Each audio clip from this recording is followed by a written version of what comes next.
जैसे कोयल जो होती है, ये कोयल अपना अलग से घोंसला बनाकर अंडे नहीं पैदा करती, क्योंकि अलग से वो अंडे देती है तो कौवे उसको खा जाते अंडों को।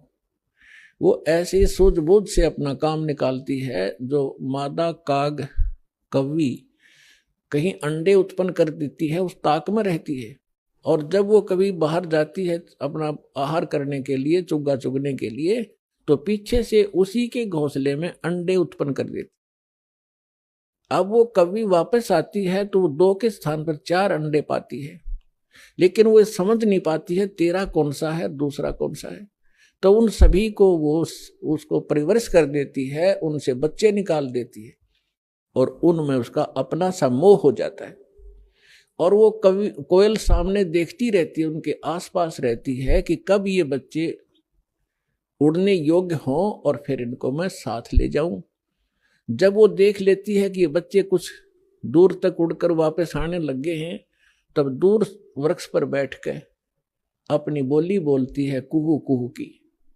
जो कोयल के बच्चे होते हैं वो उस आवाज से प्रभावित होते हैं और ऐसे चारों तरफ देखते हैं, उस आवाज के साथ वो खींचे चले जाते हैं। और जो काग वाले होते हैं उनका असर भी नहीं होता, वो अपने बैठे ऐसे ही। वो उड़कर चल पड़े कोयल वाले, काग वाले वहीं रह गए। अब कोयल कभी दौड़ती है, उड़ती है पीछे पीछे उनके साथ कि मेरे बच्चे गए, तो कोयल और दूर चली जाती है, कुहू कुहू करती हुई उड़ती हुई, तो बहुत दूर निकल जाती है। कभी वापस आ जाती है कि कहीं पीछे ये बच्चे तो गए सो गए, कहीं पीछे वालों को हानि ना हो जाए, उनको छोड़कर वह वापस आ जाती है। तो कोयल वाले बच्चे अपनी माँ की बोली पहचान कर उसके साथ चले जाते हैं, और काग वाले वहीं रह जाते हैं। घर घर के अंदर आज ऐसी स्थिति हो चुकी है। जो परमात्मा के पूर्व जन्म के संस्कारी हंस हैं, परमात्मा की इस बोली को, कोयल की बोली को सुनते ही फड़क गए और भाग लिए सतलोक आश्रम की ओर। और वो भी अगर छाने नहीं हुए अभी समझन जोगे, जो शेष रह रहे हैं, ये भी हो सकता है, तो वो भी अगर कोयल के होंगे तो अवश्य सतलोक आश्रम बरवाड़ा में आना पड़ेगा उनको। तो ठीक इसी प्रकार पिछले संस्कार प्रारब्ध से ये सब आपका पिछले संस्कार से आपको सब वस्तु प्राप्त हो रही है, लेकिन आगे की भी तैयारी करवानी है।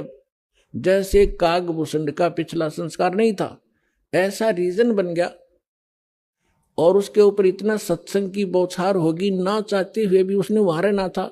रोज ऋषि ने, संत ने सत्संग करना था, उसका असर हो गया। अब जैसे किसी को सर्प डस जाता है, और पहले मंत्रों से यंत्र ये सब जतन हुआ करते थे।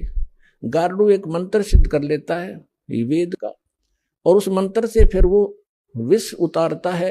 तो उस जिसको सर्प ने डसा हुआ है वो अचेत पड़ा है, ना उस मंत्र की लैंग्वेज समझता है, ना आवाज सुन रहा है, लेकिन वो मंत्र फिर भी उसके ऊपर असर करके विष रहित कर देता है और वो सचेत हो जाता है। ठीक इसी प्रकार आज परमात्मा ने यही तरीका बनाया है। ऐसे साधन बना दिए, चिप बनवा दी, वीडियो ये डीवीडी बनवा दी, सुबह दोपहर शाम की आरती कंपलसरी करनी पड़ेगी। अब घर के अंदर 2 सदस्य नहीं भी नाम लेना चाहते और ना सुनना चाहते, वो घर से बाहर कहाँ जाएंगे।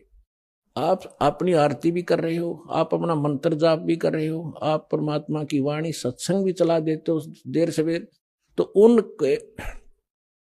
उनके ऊपर उस कागभूषण की तरह एक दिन असर होगा, और वो भी या राम नाम की कलम उनका भी चढ़ जाएगी एक दिन, और उनका पार होगा, क्योंकि भगवान का वचन है।